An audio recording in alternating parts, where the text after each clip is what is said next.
La parole de Laurent Boutonnat est précieuse tant elle est rare. Comme le précise Le Parisien qui crée l'événement ce samedi en publiant un entretien avec l'homme de musique et de cinéma qui ne parle presque jamais, sa dernière interview remontait à 2007, lors de la sortie de son film Jacou le Croquant.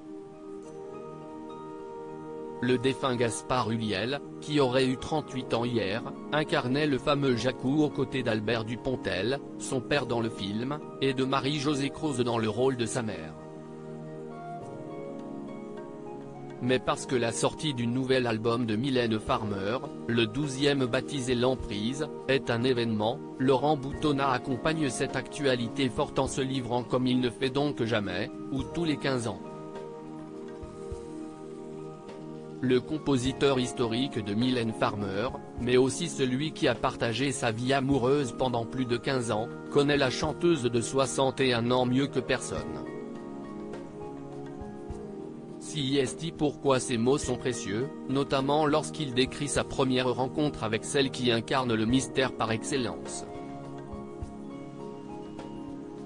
Mylène était charmante, mais elle parlait très peu. Leur première rencontre survient en 1984, puis une seconde avec Jérôme Dahan, décédé en 2010, alors que les deux hommes travaillent sur Maman a tort. Jérôme Dahan pense alors à Mylène Farmer. Un jour, Jérôme me parle de Mylène, qu'il connaissait. À l'époque, elle faisait des photos, elle était un peu comédienne, elle faisait du théâtre, des pubs, Jérôme était un peu amoureux d'elle. Et il l'a fait venir chez lui pour faire un test, au piano, se souvient Laurent Boutonnat pour Le Parisien.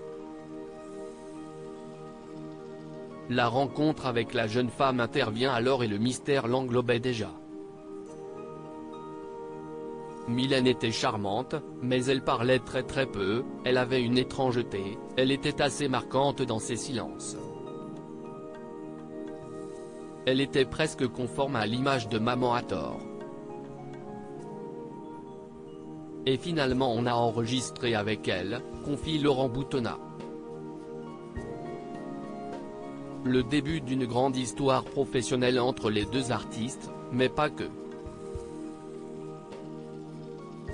L'épreuve de l'échec. Laurent Boutonnat a composé une centaine de chansons pour Mylène Farmer, parmi lesquelles les tubes éternels Libertine, Sans contrefaçon, Désenchanté. Il a également réalisé 18 clips et mis en scène 6 spectacles et tournées, jusqu'à ses 9 derniers concerts à Paris La Défense Arena en 2019, comme le rappelle Le Parisien. Ils ont également travaillé ensemble sur le film Giorgino, qui s'est soldé par un terrible échec. Ça a été dur. Quelle que soit la qualité d'un film, si est considéré par les gens comme un échec. J'avais pris de gros risques sur ce film, je l'ai financé à plus de 60%. Polygram, qui avait avancé l'argent, avait ma société en garantie. Mais avec le temps, cela vous apprend plein de choses, cela vous rend plus fort. Et puis on rebondit. Tout ça n'est pas très grave, finalement, analyse Laurent Boutonnat.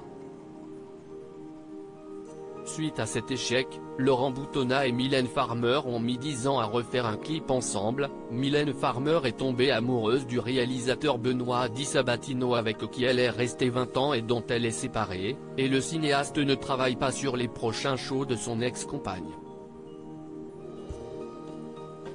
Pour des raisons de planning et d'organisation. J'ai plusieurs projets en cours, explique Laurent Boutonnat, en précisant qu'il s'agit d'un film sur une partie mouvementée de la vie d'Oscar Wilde, un thriller érotique et l'adaptation en série de Ambre, un roman historique américain. Malgré tout, l'artiste laisse la porte ouverte à de nouveaux projets avec Mylène Farmer.